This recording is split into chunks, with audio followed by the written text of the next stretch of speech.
Welcome to today's episode of Drawn to the Word, and I'm underway here with a little sketch already. We're going to look at the story of David, who is anointed as a king. And one of the first things he does when he is anointed as a king is he brings what is known as the Ark of the Covenant to Jerusalem. Now, the Ark was a box.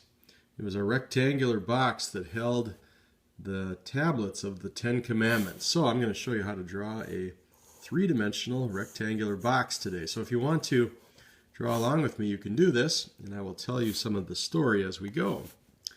Draw something that looks kind of like a diamond, and then have a line that goes off in this direction, another one up here, a third one over here. The angle is a little bit different than this line here. This line would be going a steeper angle downward, and this one is not quite as steep. And over here we're going to come down, and then we will connect these lines there. And there is our rectangular box. That is something of the shape of the Ark of the Covenant. It's not an ark like Noah's Ark, but it is rather a box, a container that held something. And off each side there were these poles that stuck out. And these poles were used to carry this box. It was made out of wood and plated with gold. And like I said, inside there were the tablets of the Ten Commandments that Moses had received. And some stories say that there were more things than just the tablets in there. Aaron's rod was in there, perhaps, and a container, a pot full of manna, of bread from the wilderness. Now, on top of the ark were these two figures, and they look like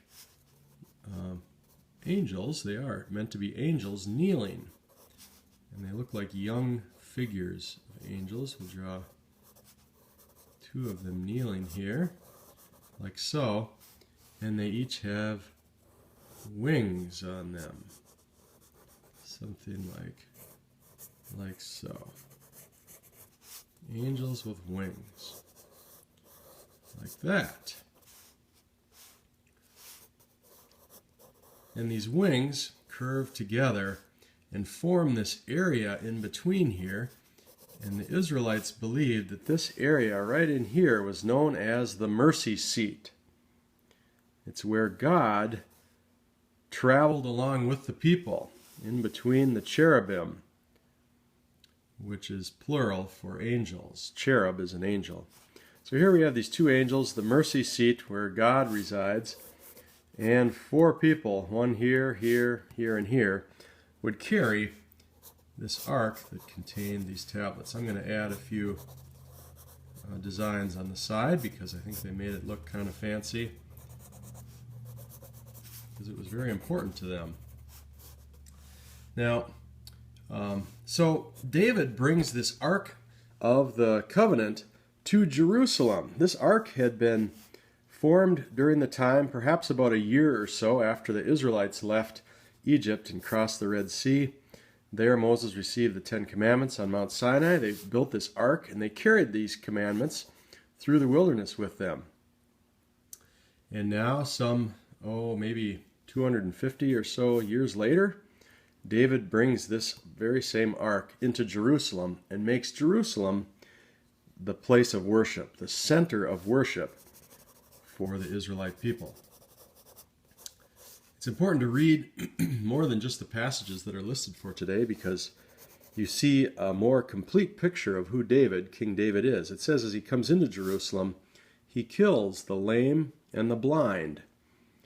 Now, this is the very opposite of what Jesus does. Jesus does not kill the lame and the blind. He heals the lame and the blind. And now here, in this story, the city of Jerusalem takes on the name, the City of David. David assigns the city that name because he captures the city and makes it the center of worship by bringing this Ark and Covenant there. But think now, when you hear the Christmas story, what city is known as the City of David? The city in which Jesus was born.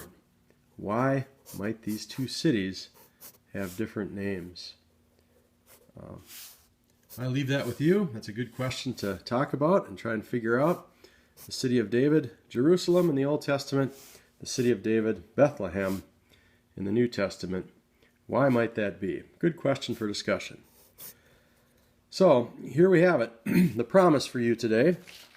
King David was a powerful and heroic figure for many people, but in the Bible there is really only one hero, and that is God. Jesus is the hero. For all of these other figures will eventually fail, but God is the only one who is faithful all the way to the end, and he's faithful for your sake.